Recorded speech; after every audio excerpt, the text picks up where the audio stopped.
Las pruebas son controladas y enviadas por Dios con un propósito. Ya les decía que no era nada extraño que en este mar se formaran tormentas repentinas, pero mis hermanos, Dios es soberano. Él lo controla todo, incluyendo los fenómenos de la naturaleza. Él puede impedir que cosas como estas sucedan, pero ¿saben qué? Muchas veces Dios decide no impedirlo. Dios decide no impedirlo. Yo sé que fue un error de un obrero que estaba impermeabilizando nuestro techo este jueves en la tarde, pero mis hermanos, ese error de un obrero estaba en las manos del Señor. El hecho de que esa noche cayera un aguacero, nosotros lo escuchábamos fuera de la habitación y decíamos, está cayendo el cielo. Hacía muchos días, meses, que nosotros no veíamos un aguacero así. Bueno, ¿pudo haber impedido Dios que lloviera de esa manera precisamente cuando el techo tenía un problema? Por supuesto que sí. Por otro lado, también es cierto que Jesús estaba cansado. Mis hermanos, Jesús no estaba simulando que estaba dormido. En su naturaleza humana, Él no pudo resistir el cansancio tan grande que tenía. Para los discípulos, era como de repente ver a Superman envuelto en kriptonita. O sea, el Señor está ahí completamente agotado. Era tal el agotamiento de Jesús que ni el ruido de las olas ni el movimiento de la barca pudieron despertarlo. Él estaba completamente exhausto. Así que los discípulos sabían que su experiencia como marinero no les serviría de nada para poder maniobrar en una tormenta como esa.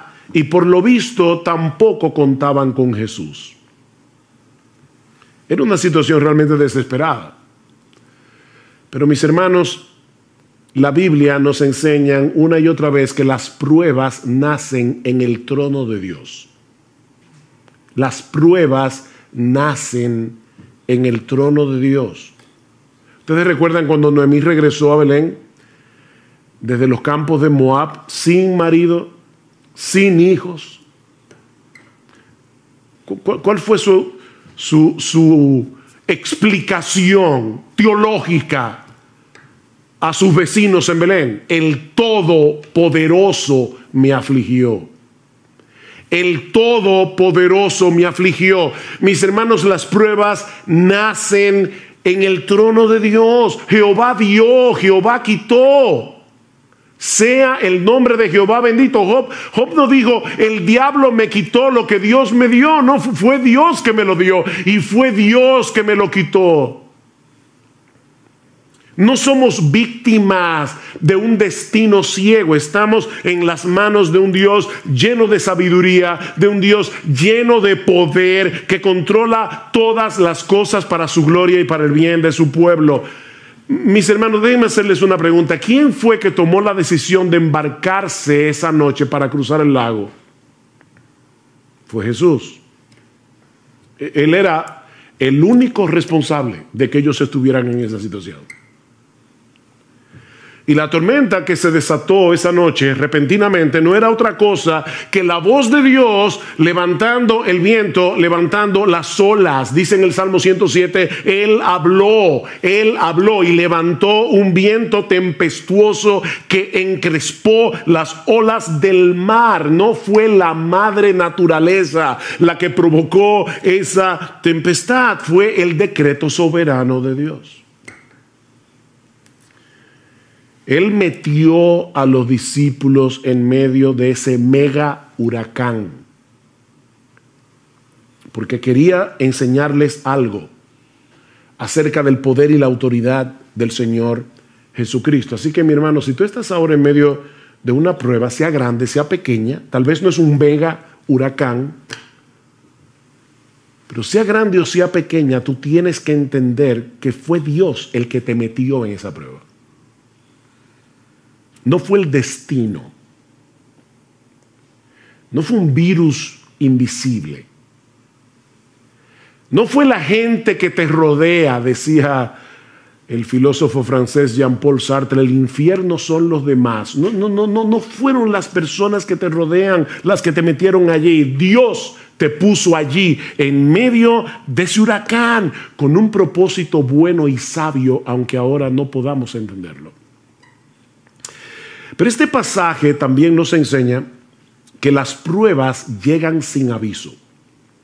Las pruebas suelen llegar sin aviso. Cuando los discípulos entraron en la barca, no podían imaginar lo que estaba a punto de ocurrir. Mateo nos dice que la tormenta se desató de pronto. ¿Lo ven en el versículo 24? De pronto, repentinamente. Las pruebas se introducen en nuestras vidas sin pedir permiso. Por eso es que Santiago dice: amados míos, tened por sumo gozo cuando os halléis en diversas pruebas. Y la idea es, cuando ustedes se encuentren de repente en diversas pruebas, nosotros quisiéramos que las pruebas vinieran como espaciadas, ¿verdad? Que viniera una hoy, otra el año que viene. Pero dice Santiago, no, a veces tú tienes una prueba y luego vienen 25 juntas. Cuando os halléis en diversas pruebas, o como dice el texto literalmente, pruebas de diversos colores. Y desde nuestro punto de vista, las pruebas siempre llegan en el momento más inoportuno. Yo siempre me pregunto cuando escucho a la gente decir, wow, este era el peor momento para tener un problema económico, o este es el peor momento para yo enfermarme, este era el peor momento para tener una cirugía no planificada. ¿Cuándo es el mejor momento para tener un problema económico? ¿Cuándo es el mejor momento para tener una enfermedad incurable? Las pruebas llegan desde nuestro punto de vista en el momento más inoportuno. Pero mis hermanos, lo que a nosotros nos toma por sorpresa nunca sorprende a nuestro Dios. Porque Él es el que decreta las pruebas, como vimos ya. Y Él las supervisa para que no lleguen más allá de lo que nosotros podemos soportar. Él es que las supervisa para nuestro bien, como los montes rodean a Jerusalén. Salmo 125, así el Señor rodea a su pueblo desde ahora y para siempre. Nada me puede tocar sin pasar por la supervisión de Dios. Wow, qué glorioso eso. Pero aprendimos también de este pasaje que las pruebas sacan a flote las corrupciones de nuestro corazón. Las pruebas sacan a flote lo peor de nosotros. Los días previos a ese incidente, si ustedes pueden leer luego en sus casas Mateo capítulo 8 completo, se van a dar cuenta que Jesús había estado haciendo milagros sorprendentes. Por ejemplo, Mateo 8, 1 al 4, la curación de un leproso. Versículo 5 al 13, la curación a distancia del criado del centurión. Ni siquiera Jesús tuvo que ir a tocarlo. No, fue a distancia. La curación de la suegra de Pedro en el versículo 14. Y yo me imagino que en ese momento los discípulos se sentían campeones de la fe. Cuando uno ve a Jesús haciendo todo eso, tal vez ellos pensaban, mira, ahora mismo no importa lo que pase, yo confío en ese hombre. De hecho, es interesante ver en el texto que cuando otros veían las demandas del Señor como muy altas, recuerdan cuando le decía, síganme, y uno decía, espérate, deja que vaya en tierra a mi padre, o espérate que yo tengo una cosa que hacer, o no sé qué. Cuando otros estaban poniendo excusas para seguir a Jesús, vean lo que dice el versículo 23, cuando entró Jesús en la barca, sus discípulos le siguieron. Mientras otros veían difícil seguir a Jesús y ponían excusas para seguir a Jesús, los discípulos no. Así que probablemente en ese momento ellos se sentían campeones de la fe. Pero ¿qué tan fuerte era esa fe? No había manera de saberlo si no era en medio de la prueba. Abraham no sabía qué tan fuerte y sólida y vigorosa era su fe hasta que Dios le pidió que sacrificara a Isaac. Ezequías fue un buen rey de Israel.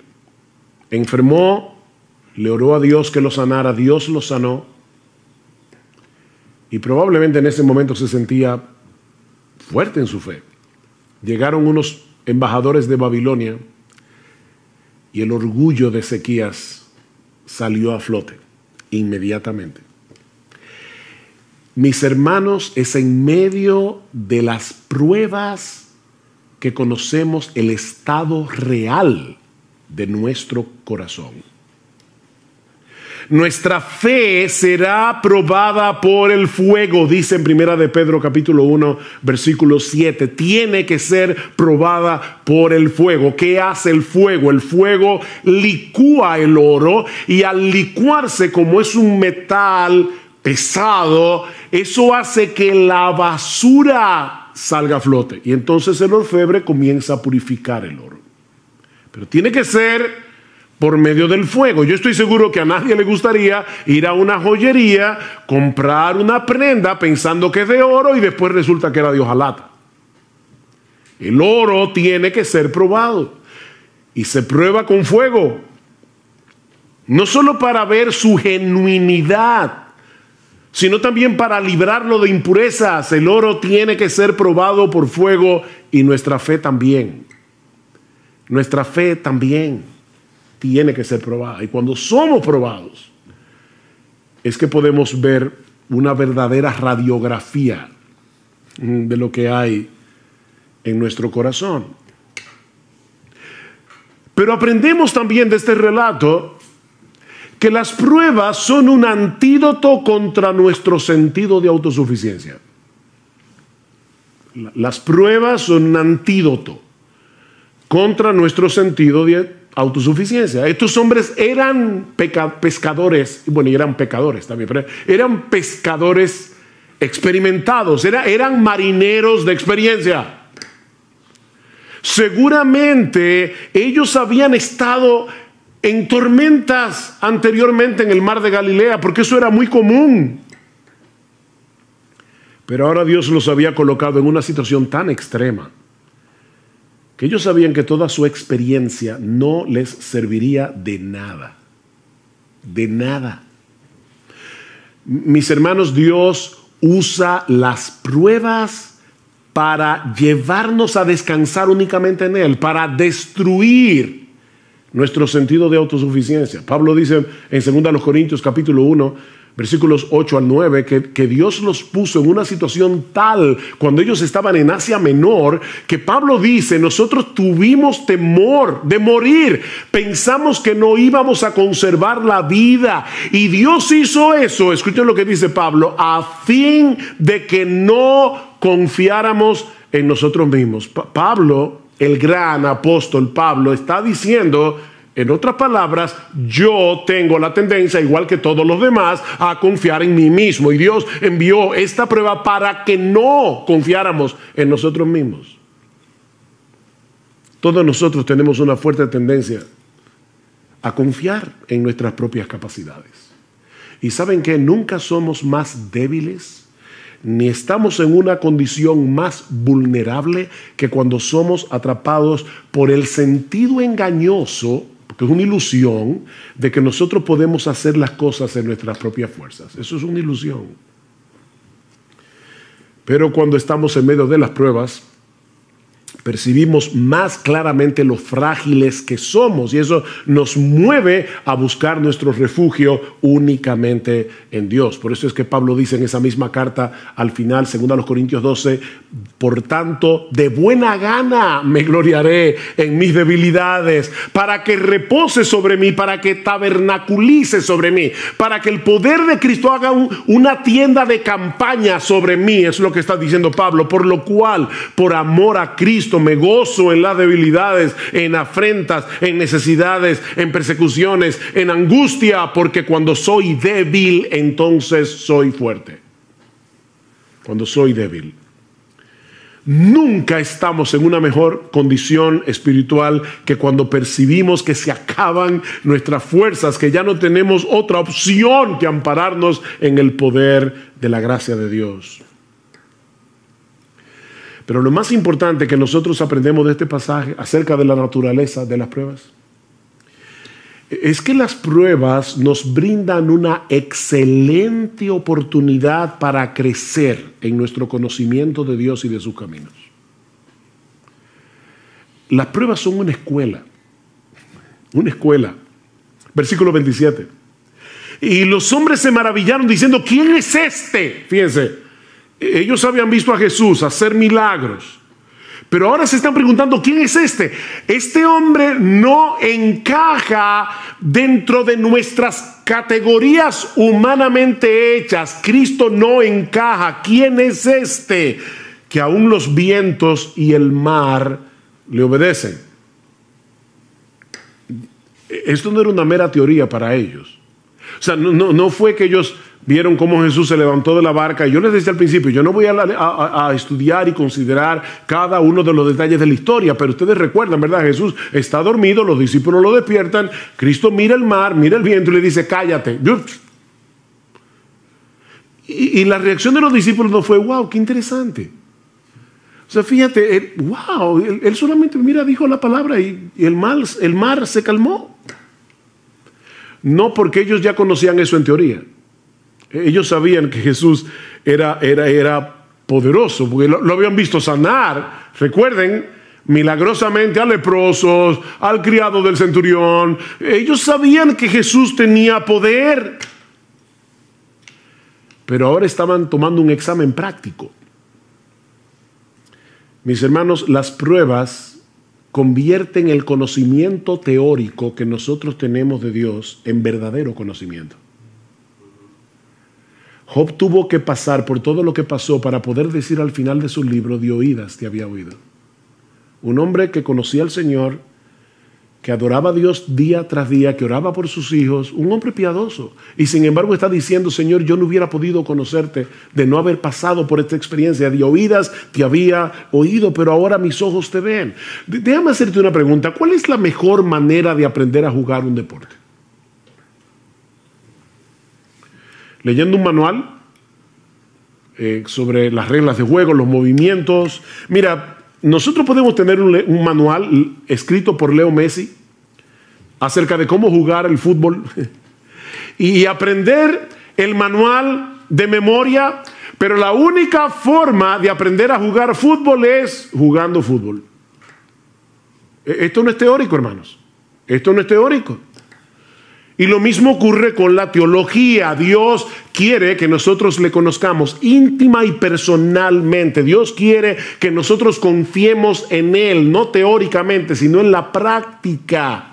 Sí debemos estudiar la Biblia, obviamente. Sí debemos leer buenos libros de los atributos de Dios, de la teología. Eso es extremadamente importante. Pero ese conocimiento vendrá a ser verdadero conocimiento cuando nosotros podamos aplicarlo en medio de la tormenta.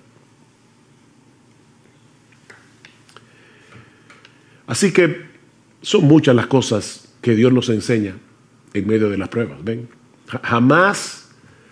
Jamás podremos conocerlo mejor a Él y conocernos mejor a nosotros mismos a menos que atravescamos por diferentes pruebas. Alguien decía muy sabiamente, contemplo el mundo a través de mis lágrimas porque quizás así vea cosas que no vería con los ojos secos.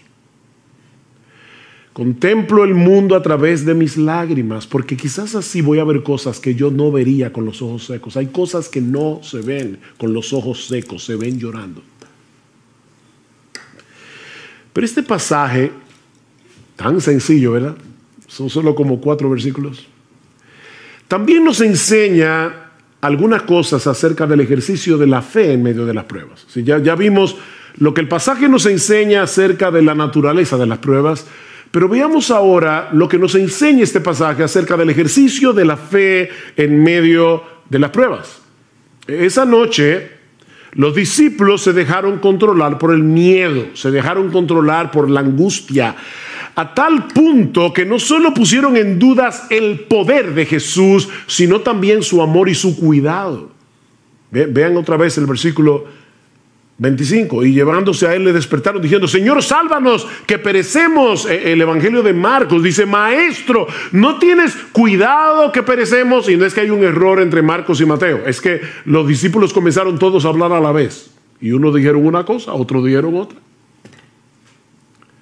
Pero el punto es que ellos estaban tan llenos de miedo que perdieron de vista lo que implica tener a Jesús en la barca. Ellos perdieron eso de vista. Y algunos pudieran pensar: bueno, pastor, pero óyame, no era para menos. No, Cristo tenía una evaluación muy diferente. ¿Por qué estáis amedrentados, hombres de poca fe? Hay al menos dos cosas que nosotros aprendemos de esa respuesta de Jesús a los discípulos. La primera es que la fe rehúsa dejarse dominar por el miedo. La fe rehúsa dejarse dominar por el miedo. La pregunta del Señor puede parecer un tanto extraña en medio de una situación tan extrema, ¿verdad? ¿Por qué tenéis miedo? ¿Cómo que por qué? Pero es que tú no estás viendo el espectáculo. ¿Cómo que por qué tenemos miedo? Nosotros, ¿verdad?, nos identificamos con los discípulos porque de haber estado allí probablemente habríamos experimentado lo mismo. Sin embargo, la pregunta de Jesús implica una reprensión. ¿Por qué reaccionan con miedo? Ahora, déjenme aclarar algo para no crearles un problema de conciencia innecesario. Eso no quiere decir que los cristianos no tenemos derecho a luchar con el miedo, sobre todo cuando estamos en una situación de peligro potencial. No. El miedo, el temor es algo que Dios ha puesto en nosotros para llevarnos a la protección, a protegernos, a no ser locos y arrojarnos a una situación que puede hacernos daño. Lo que no tenemos derecho, los cristianos, es a dejarnos controlar por el miedo. Fíjense, nosotros tenemos derecho a tener una lucha inicial con el miedo. Lo que no tenemos derecho es a dejarnos dominar por el temor, tomando en cuenta que nosotros tenemos un Dios como el nuestro que cuida de nosotros. Los discípulos perdieron el control de sí mismos al punto de hablarle a Jesús con insolencia. Maestro, ¿no te importa? Oigan la expresión. ¿No te importa que perezcamos? En vez de mostrar una fe sumisa y esperar confiados en que Jesús iba a hacer lo que él tenía que hacer, la frustración, el miedo, los llevaron a reprocharlo por su falta de cuidado y de amor. Ahora, no olviden, mis hermanos, que ellos acaban de ver a Jesús sanar todo tipo de enfermedad. Ellos acaban de ver a Jesús echar fuera demonios. Ellos estaban conscientes de su poder. Ellos estaban conscientes de la compasión de Jesús, pero dejaron que el miedo los controlara. En otras palabras, en ese momento ellos perdieron su teología. Ellos perdieron su teología. ¿Alguna vez te has visto a ti mismo reaccionando de ese modo? Porque, ay, mis hermanos, a mí me ha pasado más veces de lo que yo quisiera recordar. Me ha pasado más veces de lo que yo quisiera recordar. Sabemos que el Señor es bueno, sabemos que Él es todopoderoso, sabemos que Él está lleno de compasión y de sabiduría. De hecho, tú y yo tenemos un conocimiento mayor que el que tenían los discípulos esa noche, porque nosotros vivimos del otro lado de la cruz. Ellos todavía en ese momento no habían visto a Cristo muriendo por nuestros pecados y recibiendo en su cuerpo la ira de Dios por nuestros pecados para que nosotros pudiésemos ser absueltos en el tribunal de Dios. Ellos vivieron del otro lado de la cruz. Pero ¿cuántas veces reaccionamos con esa misma clase de insolencia? Con esa misma clase de incredulidad en medio de la prueba. No lo decimos con palabras. Pero esa es la queja sutil y silente que está detrás de nuestra amargura y de nuestro descontento.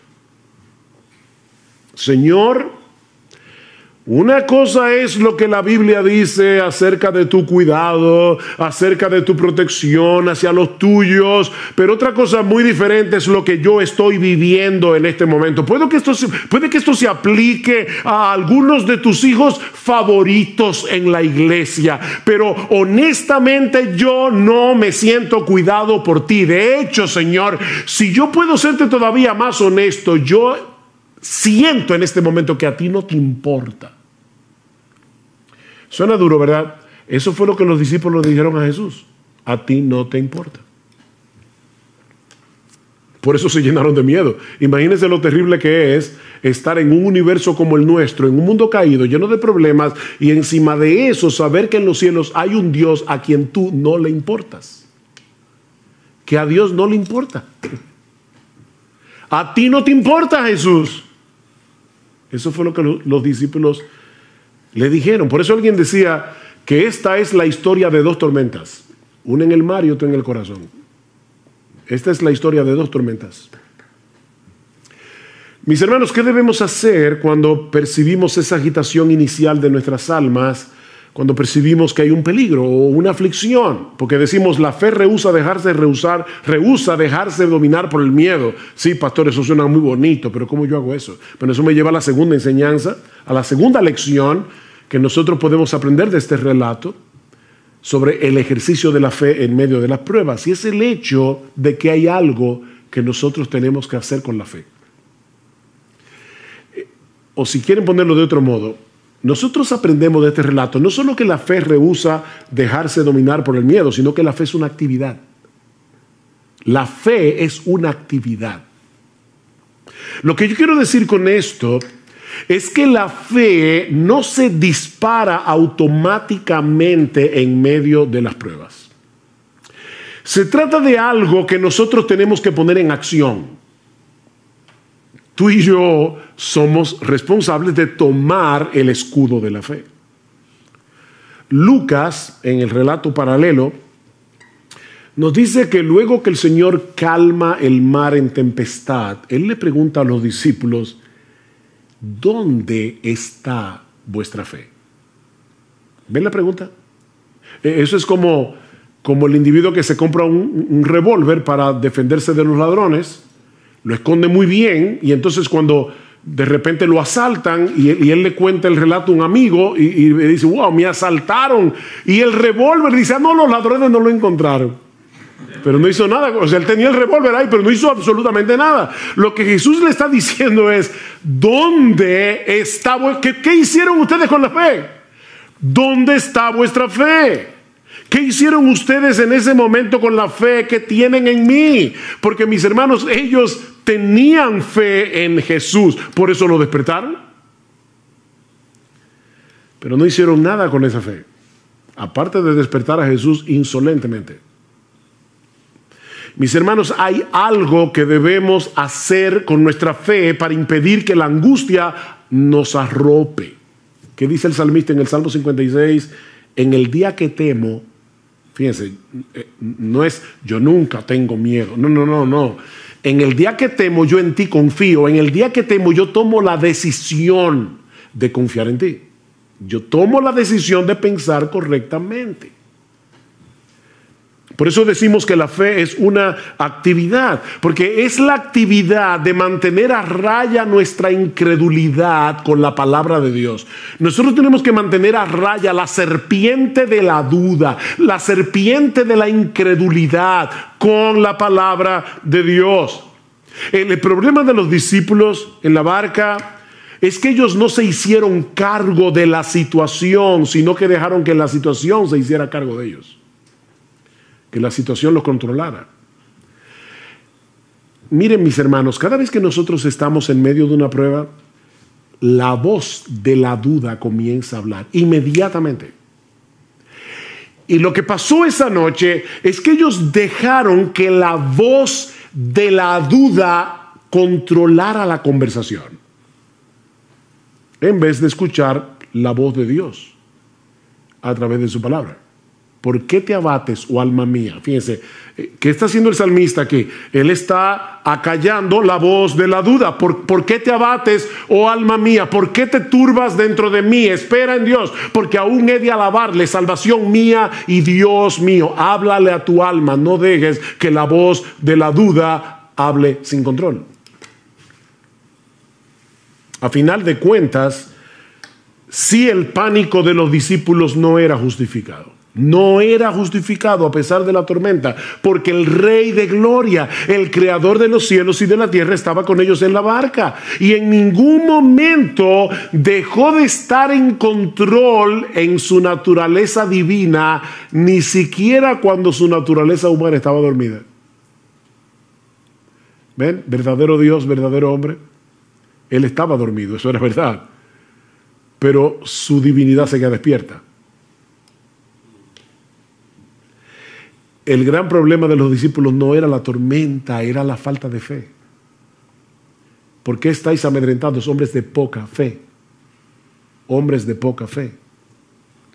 Ellos no habían conectado los puntos entre los milagros que habían visto hacer a Jesús y la situación por la que estaban pasando en ese mismo momento. Era unas horas después.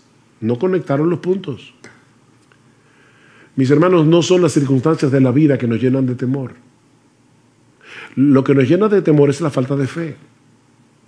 Nosotros tenemos un montón de información almacenada en la cabeza acerca del poder de Dios, del amor de Dios, de la sabiduría de Dios. Pero en el momento de la prueba, nuestro diálogo interior nos traiciona. Y entonces, ¿ahora qué? Y si entonces, y si pasa, y si viene. Ven, el diálogo interior nos traiciona. Lo que nos decimos a nosotros mismos no concuerda con nuestra teología. ¿Ven? Y terminamos dominados por el pánico. Pablo dice que los creyentes sabemos que a los que aman a Dios todas las cosas les ayudan a bien. O sea, Pablo dice, tú eres creyente, tú sabes eso porque el Espíritu Santo te lo ha enseñado, no solamente en su palabra, es que el Espíritu Santo nos habla esa verdad al corazón. Sabemos que a los que aman a Dios todas las cosas les ayudan a bien. ¿Cuál es el problema entonces? Que nos dejamos arrastrar a ese lugar que Juan Bunyan bautizó como llanura del olvido, en el libro de La Peregrina. Y dice Bunyan, por cierto, esa es la parte más peligrosa de estos contornos, la llanura del olvido. Pues si alguna vez los peregrinos sufren algún desastre, es precisamente cuando se olvidan de los favores que han recibido y de lo inmerecidos que son estos. No te dejes arrastrar hacia la llanura del olvido. Y lo digo así porque así lo pone Bunyan, llanura del olvido. No te dejes arrastrar hacia ese lugar. Nunca olvides las misericordias de Dios en Cristo, porque su amor manifestado en el Calvario sigue tan intacto hoy como cuando Cristo estaba muriendo por tus pecados en la cruz. Está intacto el amor de Dios. Ayer escuchaba la historia de una mujer que iba en un barco y el capitán era su esposo. Resulta que de repente se levanta una fuerte tempestad, la mujer está muy atemorizada y va hacia el marido y el marido le pregunta, ¿por qué tienes miedo? Y ella le responde con otra pregunta, ¿y tú por qué no tienes miedo? Hay una tormenta allá afuera. El marido, le pidió a un joven que estaba ahí, dice, tráeme mi espada. Él le trae la espada y él se coloca con la espada frente a ella y le dice, ¿tú me tienes miedo? Y dice ella, por supuesto que no. Y dice, ¿por qué tú no me tienes miedo? Dice, porque yo sé que tú me amas, tú eres mi esposo. Bueno, le dice él, el Dios que controla esta tormenta es mi Padre que me ama. Y no la usará para hacerme daño. Ella dice, pero el barco puede hundirse. Le dice él, entonces mi alma irá a su presencia a la espera de la resurrección de mi cuerpo. Ven, mi hermano, ¿cuál es el asunto? Esa espada que ahora te hiere está en las manos de Dios, del Dios que te ama, del Dios que cuida de ti, del Dios que no te va a hacer daño, del Dios que no te va a hacer daño. Aunque tenga que usar el escarpelo para hacerte una cirugía de corazón abierto, ese Dios no te va a hacer daño. Mis hermanos, no podemos permitir que las consecuencias de esta pandemia o lo que sucedió este fin de semana con nuestro edificio, claro que no me dio alegría saber que este domingo no nos íbamos a poder reunir en nuestro local. Por supuesto que me dio tristeza ver toda esa agua corriendo por el púlpito y bañando las sillas. Y no fue motivo de alegría subir al techo esta semana, el viernes, y ver lo que había pasado allí. O cualquier otra cosa que pueda suceder mañana, no pueden llevarnos a perder de vista el poder y el amor de Dios. Y que Él hace todas las cosas con un propósito sabio y santo, aunque nosotros no lo entendamos. Yo le decía a mi esposa, yo no sé si, por supuesto, este no es la única razón por la que Dios permitió todo esto, pero quién sabe si Dios quería que nosotros cambiáramos el mensaje de Romanos y predicáramos este mensaje, una de las razones por las que Dios obró para que mucha gente fuera consolada a través del texto de Mateo 8. ¿Quién sabe? Dios tiene tantos propósitos que solo los descubriremos todos cuando lleguemos al cielo. ¿Y acaso? No a nosotros, Señor, no a nosotros, sino a tu nombre da gloria, Salmo 115, por tu misericordia y por tu fidelidad.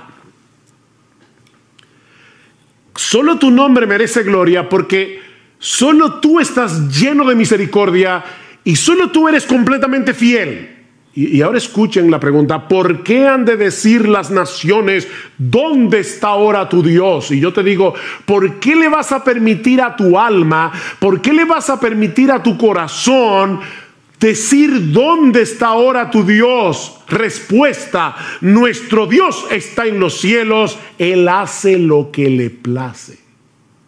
Ahora, no olvides que lo que le place es conforme a su misericordia y conforme a su fidelidad. Alguien decía, tal vez escuchemos a nuestro corazón decir, no hay esperanza, pero debemos rebatírselo. Cuando tu corazón diga, no hay esperanza, dice él, debemos rebatírselo. Sí hay esperanza. Sí hay esperanza porque Cristo está en la barca. En nuestras vidas, Cristo está en la barca. Él ha prometido estar con nosotros todos los días hasta el fin del mundo. Y con una sola palabra, Él puede calmar el mar en tempestad. Cristo simplemente dijo, cállate, enmudece. Y la tormenta se calmó, como un niño obediente. Bueno, nosotros venimos a la iglesia cada domingo porque Jesús nos ha convocado. Jesús nos ha convocado y porque creemos que Él está presente en medio nuestro, obrando y enseñando por medio de su palabra predicada. Y yo te pregunto, ¿tú crees eso? O sea, más allá del hombre común y corriente, totalmente ordinario, que se para en este púlpito cada domingo a predicar la palabra de Dios, ¿tú crees, mi amado hermano, que cada domingo cuando tú llegas a este lugar, Jesús viene en su espíritu desde el cielo, está presente en medio nuestro, obrando entre la iglesia por medio de su palabra? Jesús está vivo, Jesús está presente, Jesús está obrando y enseñando por medio de su palabra a través de su espíritu. Y otra vez yo te pregunto, mi hermano, mi hermana, ¿tú vienes a la iglesia cada domingo con esa expectativa? Tú vienes cada domingo con esa expectativa. Porque si realmente creemos que Jesús está vivo, si realmente creemos que Jesús está activo hoy en su iglesia, Eso debe cambiar radicalmente la manera en que tú y yo venimos a adorar aquí. O la manera como nos edificamos unos a otros en otros contextos. De hecho, los mismos apóstoles necesitaban esa perspectiva antes de salir a cumplir la gran comisión. Noten lo que dice Lucas en el versículo 3. Y de paso, debo decirles que en esta serie no se frustren, porque nosotros vamos a estar viendo grandes secciones de Hechos cada domingo. Así que no podemos detenernos en cada detalle. Hoy vamos a ver el capítulo 1 completo, el próximo domingo va a ver el capítulo 2 completo, son 47 versículos. Pero vean lo que dice Lucas en el versículo 3. A estos también, después de su padecimiento, se presentó vivo con muchas pruebas convincentes, apareciéndoseles durante 40 días. 40 días. Lucas nos está diciendo aquí que los discípulos no tuvieron una alucinación colectiva. Los discípulos no vieron un fantasma. Ellos vieron a Cristo, hablaron y de hecho comieron con él, dice en Lucas capítulo 24 versículo 43. Ellos escucharon a Jesús hablarles, enseñarles. Ellos vieron sus manos, sus pies traspasados en la cruz. Era el mismo Cristo que ellos habían visto morir, ahora estaba vivo delante de ellos. Y Lucas dice, con muchas pruebas convincentes. Esa certeza, mis hermanos, era esencial, porque nadie entrega su vida para servirle a un Cristo muerto. Ahora, Jesús no solamente se les apareció, y dice Lucas, con pruebas irrefutables, sino que Lucas nos dice también que les dio un curso intensivo del reino de Dios. Vean otra vez el versículo 3. Dice, a estos también, después de su padecimiento, se presentó vivo, con muchas pruebas convincentes, apareciéndoseles durante 40 días y hablándoles de lo concerniente al reino de Dios. Todos nosotros sabemos que durante su ministerio terrenal, los discípulos habían dado muestras de ser bastante lentos para entender algunas de las cosas que Jesús les enseñó acerca de su obra, algunas de las cosas que Jesús les enseñó acerca del reino. Pero ahora que Jesús ha resucitado, ellos están en una mejor posición para comprender sus enseñanzas.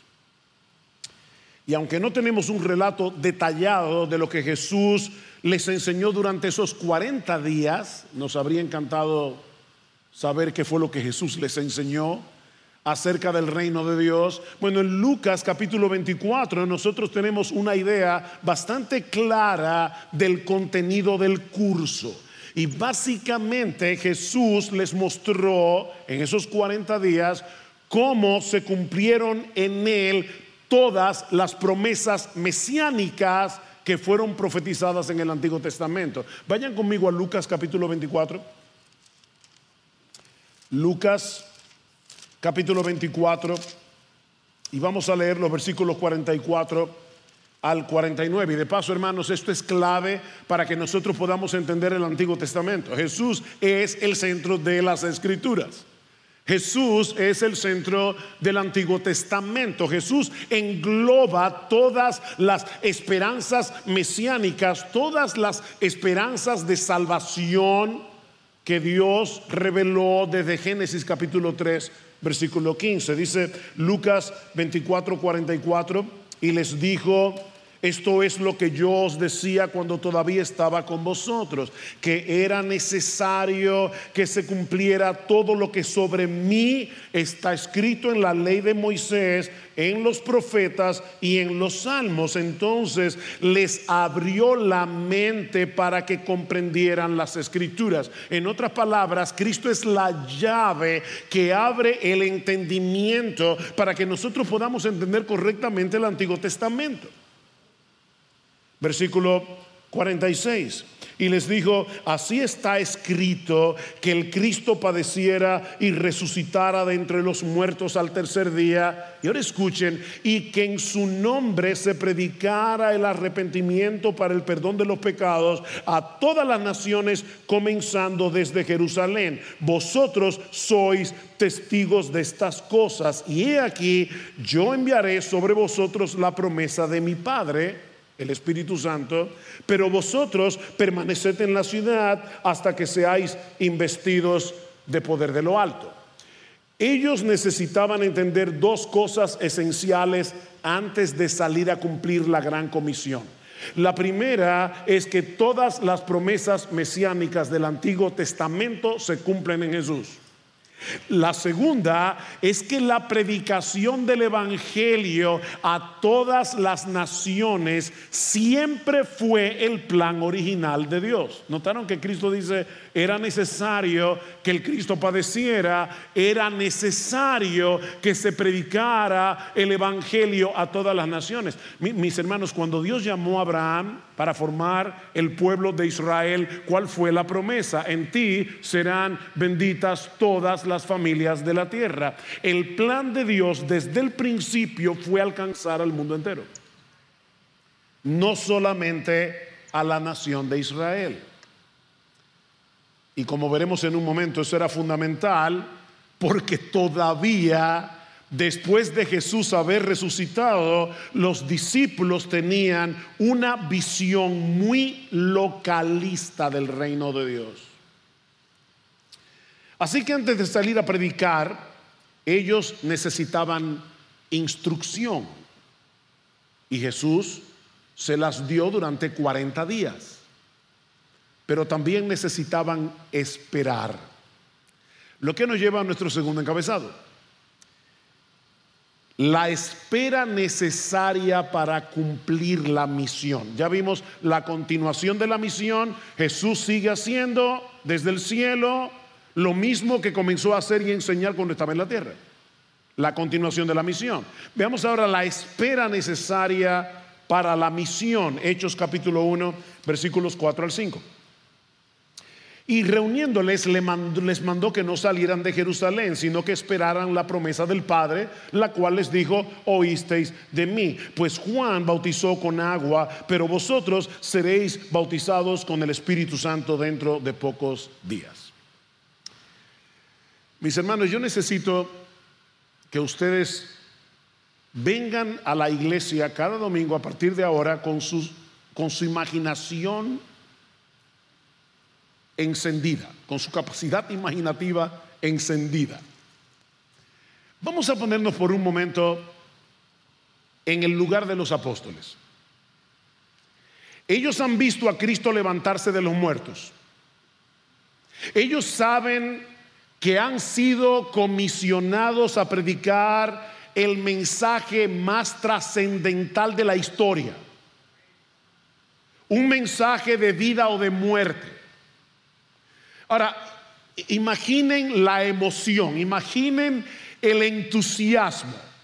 De hecho, Lucas concluye su evangelio diciendo que después de ver a Cristo ascender a los cielos, los discípulos le adoraron y volvieron a Jerusalén con gran gozo, y estaban siempre en el templo alabando y bendiciendo a Dios. Ellos están llenos de gozo, ellos están llenos de un santo entusiasmo, pero en vez de enviarlos de inmediato a predicar, Jesús les ordena que se queden en Jerusalén, que no salgan para ningún lado.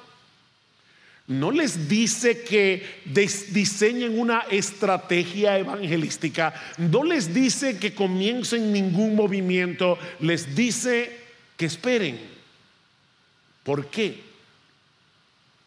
Bueno, porque la misión que Jesús les ha encomendado no puede llevarse a cabo en fuerzas humanas.